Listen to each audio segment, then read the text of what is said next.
with the 4 Indian movies that came out in my region this weekend, this is the one I was most hyped for.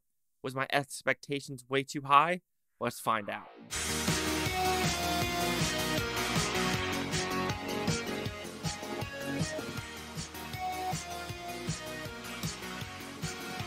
Chase Lee Hockey here with the Blue Futon reviewing Thunivu. I'm saying that wrong. So sorry. What's this about? Pretty simple premise. Your bank. There's bank robbers happening. Not one, not two, 3 people decide to rob this bank at the same time. What bank robbing team is going to win the money? Is anyone going to win the money? What shenanigans, death, blood, gore is going to happen in this film? So, did I like this movie? It was an okay film. I don't know. Something about it felt weird, felt a little bit off, and maybe just because the transition between India to US and how it was edited are things that were blurred out. Things just didn't make sense to me.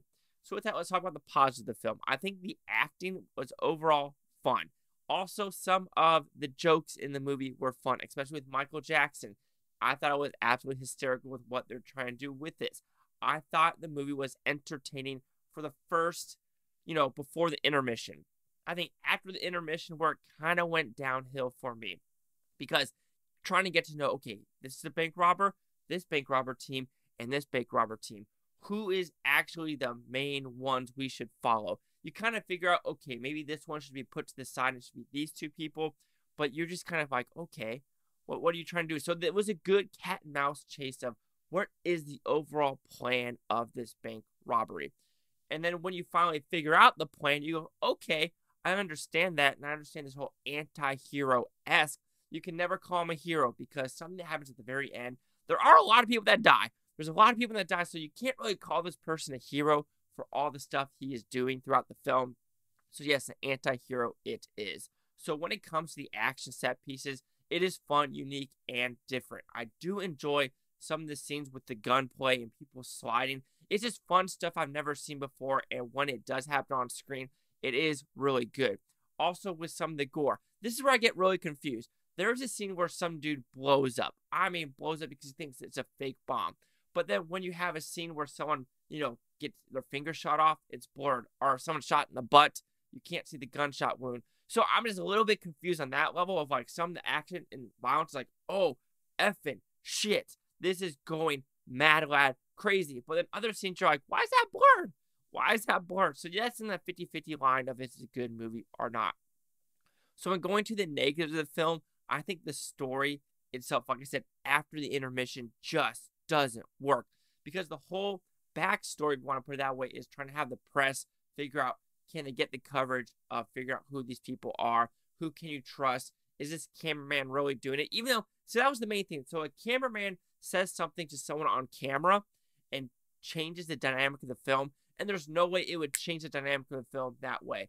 Also, the whole snap the fingers brings in this commando team that's just literally gunning down everyone in the bank.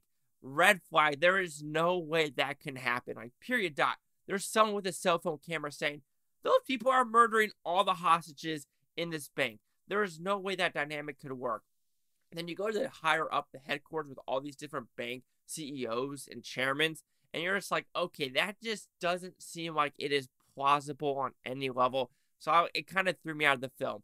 Also, with the Bangkok scene where we're trying to understand their backstory, they decided to do this like really, really awkwardly edited music video cut into this Bangkok heist to try to say that he's a gangster, and it just didn't work in my opinion. I like more of these song and dances that flow into the movie. RRR did it great. Other movies do it great. KGF, whenever they have these dance sequences, they kind of flow into it. This one just didn't feel like it flew into it at all. It was just like, all right, we're making a baller music video. We want to do it, but we're going to cut it into this Bangkok high scene. I'm like, nah, it doesn't cut into it as well. And in the very end, where it goes to the high sea, I was like, this is where you go.